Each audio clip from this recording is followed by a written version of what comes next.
Now, let's bring you the latest from the Middle East. And there has been some movement in the last few hours in the Gaza ceasefire plan, which has been in some doubt in the last few days. We're now hearing that Hamas has said it is committed to carrying out the release of Israeli hostages held in Gaza, according to the timeline set out in the ceasefire agreement. Now, the group had previously postponed a hostage release this coming weekend, accusing Israel of breaking the terms of the ceasefire. In the last few minutes, Israel has said that Hamas must release 3 live hostages this coming weekend on Saturday under the Gaza ceasefire agreement. Now, those comments from both sides come after talks held in Cairo aimed at overcoming what has been a blockage, really, in the implementation of the peace agreement. Let's go to our Middle East correspondent, Ilan Nell, who's got the very latest for us from Jerusalem.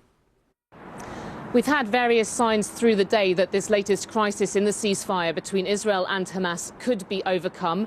We know that Egyptian and Qatari mediators have been working hard on the areas related to aid that Hamas has complained about, the amount of fuel that's going into Gaza, the number of shelters, the heavy lifting equipment. Hamas itself has put out a statement reaffirming its commitment to the agreement as signed, it says, and it says that this should go ahead, the exchange of Israeli hostages that we've seen in return for Palestinian prisoners being freed from Israeli jails. It said that should happen now according to the specified timeline. Now, we would expect that to involve then 3 Israeli hostages being brought out on Saturday, and we've had the Israeli media indicating that if that were to happen, that Israel would maintain the ceasefire, despite the suggestions we've had from President Trump that a higher stakes ultimatum should be given to Hamas, that all hostages remaining should now be